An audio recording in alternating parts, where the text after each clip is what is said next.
आंध्र प्रदेशमधील धर्मावरम साडी. कधी हसावं, कधी रडावं, कधी बोलावं, कधी शांत व्हावं. आणि जर आयुष्य व्यर्थ वाटत असेल तर एकदा तरी स्त्री जन्माकडे पाहावं. नंबर 1, धर्मावरम साड्या. हातमाग पट्टू आणि पावडा हे तुती रेशमी आणि जरीसह हाताने विणलेले कापड आहे. नंबर 2, या साड्या भारताच्या आंध्र प्रदेश राज्यातील अनंतपुरम जिल्ह्यातील धर्मावर येथे बनवल्या जातात.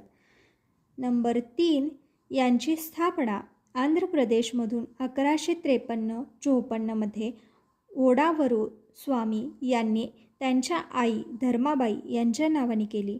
नंबर 4, लेपाक्षी मंदिराच्या छतावरील भिंतीवरील चित्रे आणि लाथा मंडप हे धर्मावर साड्यांची रचना दर्शवतात.